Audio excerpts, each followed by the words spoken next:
in the seed that you put out in that feeder, what are they interested in? The tiny birds. The birds, exactly. Cooper's hawks are bird-eating raptors. We talked about the bald eagle and how they have feet specialized for catching fish. Cycle of life. Why might birds be tricky to catch? Because they can fly. They can fly. They are quick, and therefore these birds have to counter that. Certainly there are birds that are faster, but I don't know if there are birds that are quicker, as maneuverable, agile. Where do birds go when there's a predator nearby? To a tree. For cover, into a bush or a tree. These birds are built for just diving straight through there and coming out with a bird. Now, is it easy to actually catch a hold of a bird? No. Why not? Beaks. They struggle, and they're actually covered with a suit of armor. What are they covered in? Scales. Feathers. And if a bird eater like a Cooper's hawk grabs a hold of some feathers of that bird that it's chasing, that's all they end up with. Because feathers fall out, especially when they are pulled or tugged out by the predator. So what we find in bird-eating raptors is that they tend to have these long and slender toes on them. Toes that are really built for getting through that feather and grabbing a hold of the meat of the bird that they're after to ensure they get their meal. That being said, being a Cooper's hawk is a pretty hazardous lifestyle. A study was done by Cornell's Lab of Ornithology, and it actually found that out of the 300 birds that they surveyed, 24% of them actually had old fractures that had healed over, just from that hunting style. Again, they're diving through brush. They might bump their wings on a branch or on a tree trunk. But they're also found in those urban and suburban areas, so what else might happen to them? Hungry. They're found in the backyards. And has anyone here ever seen a bird run into a window before? Yeah. It was maybe just a songbird, but those windows pose problems for the predators that are after those songbirds as well.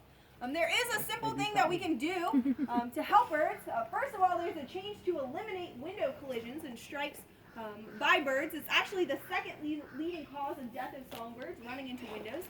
What if we eliminate windows? Then they'll get into our house. But how many people are on board with eliminating windows?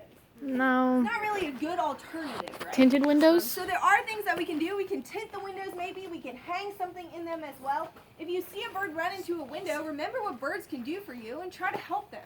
I at my house have 2 problem windows, and what I've done is I've cut out silhouettes of raptors with white computer paper and taped them to my windows. I can tell you it cost me all of 2 sheets of white computer paper. It was very cheap, very inexpensive, and it allowed birds to realize there's a structure there. Yeah. I actually heard of a story where this person saved a crow from, I think it was just a bunch of people bullying it, just kicking it and stuff. She saved it, and then later when she was being bullied, that same crow saved her. So birds are crows are extremely intelligent, and they're very social as well. Yeah. Did you know that tinted windows won't actually really help with bird collisions because they can act as mirrors, and the bird will see itself in the window, and it will think it's another bird trying to take its food or territory, so it will collide with the window on It purpose. depends on why the bird's running into the window. If they think they can get on through, tinting it might help. But like you said, the reflection can be just as big of an issue. I have a cardinal at my house that actually wars with his reflection every single year during breeding season. Oh. So I try to put up screens to cut down on that reflection from happening. Again, just small changes we might be able to make to lessen that impact on birds. Fantastic. We're going to keep going. Not very much on this one. Up next, a seagull. No, I'm kidding. A seagual. This is awesome. It's just a seagull. No, it's not. Okay, I'm going to try to get This next group of raptors that we're going to take a look at, they're a little bit less familiar to most of us maybe than the hawks and the eagles and the owls. These are birds called kites. How many of you are familiar with birds called kites? No. A handful of you. Those of you who are not, I'm sure you are familiar with something that shares that same name, that toy a kite. Think for just a second about what you do when you fly a kite. There has to be something present, and that's wind, exactly. You take that toy on a windy day, you throw it up into the air, hold on to that string, and what does that toy do? It flies. hangs in one spot. Might dance a little bit back and forth, but primarily just hangs there. That toy actually gets its name from birds, and specifically a type of flight. It's called kiting.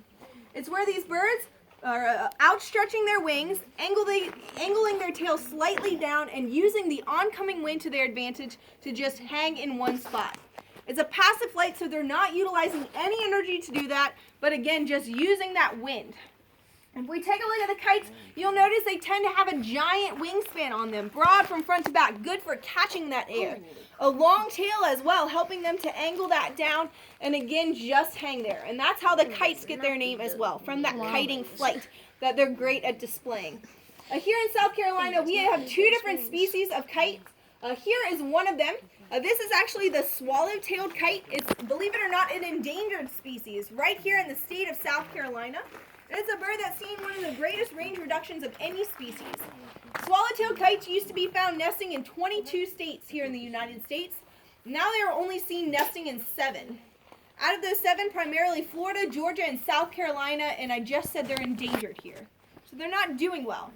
And the reason why they're not doing well is because of where they like to nest when they're here in the States. They are very specific about their nesting habitat. They like to nest in a place called bottomland hardwood forest. Who can give me another name for a bottomland hardwood forest? Swamp. The swamp. Let's think about our views historically of swamps. What did we think when we saw them? They're mucky. They're mucky. What else? Smelly. Smelly. How many of you know that insects like mosquitoes oftentimes breed in the swamp? Yeah. We were afraid of them. We were scared of the diseases and the mosquitoes. There were stories of even things like witches coming out of swamps. Therefore, what do we as people tend to do to things we're afraid of? Avoid. We get rid of them. We don't just avoid them, we destroy them. So what happened was people filled in a lot of the critical habitat for birds like swallow-tailed kites and a lot of other animals. That being said, is swamp regeneration something that we can easily do? No. No, it is expensive and it doesn't even always work. But there is something that we can do to help to protect this bird, and that's protect what remains of that habitat. We do have a lot of swamp here in South Carolina, and we can hopefully try to find that critical spots that the swallow-tailed kite utilizes and protect it. And that's where you actually come into play. I want everybody to memorize this bird's appearance right now, and then I want you to later, not now, but later on, look on your smartphone, maybe on the way back, a swallow-tailed kite in flight. These birds are unmistakable. Look at that color, black and white in contrast, white on the head and chest, black out onto the wings, and they have this highly forked black tail. It looks just like a black V there. Yeah. And if you see this bird, let us know. Again, you cannot misidentify this bird. They're unmistakable. There's nothing that looks like this. So if you see it, let us know here at the center. And what we do is we get about 4,000 sightings each year. You can report it via our website, thecenterforbirdsofprey.org. You click on the picture of the swallowtail kite and tell us where you were and when it was and how many you saw. And what we can do is find those critical spots using those sightings. We get about 4,000 each year, and it paints a great picture of where they're hanging out and where we need to try to protect. And what we can do is go to those landowners and conservation organizations and try to keep a really unique and a beautiful species here in the state. Yeah. What happened to its wing? What happened to this bird's wing? This bird does have a wing injury. She actually came into a rehab facility down in Florida. And that's where we got her from. We think she got hit by a car, probably. Her wing in the process got fused. In that break, it started healing back. It was fused in that position, so she cannot extend her wing. That means she can't fly, and that's why she's here with us. So she's gonna stay here forever. Yep, exactly. She's going to stay That here for the rest of her sucks. life. Any other questions? If she's a real person, it's not a thing. Fantastic. Well, we do have one other kite here in South Carolina. Or one other This is. Yeah, I like it. Why is this net here? That's a good question. Take a look at the size of these birds as we approach. Notice they're the smallest birds that we've seen so far. Each one of these birds only weighs about a half a pound in body size. And what that means for them is, especially with winter coming up, and it being a tricky time for wild birds, they might look like a nice potential snack to a starving bird in the wild. So this netting is just there to give them an extra layer of protection to keep any predators away from their enclosure. They're obviously not going to be able to pull them through that wire, but they could grab them and injure them. So we don't want that to happen.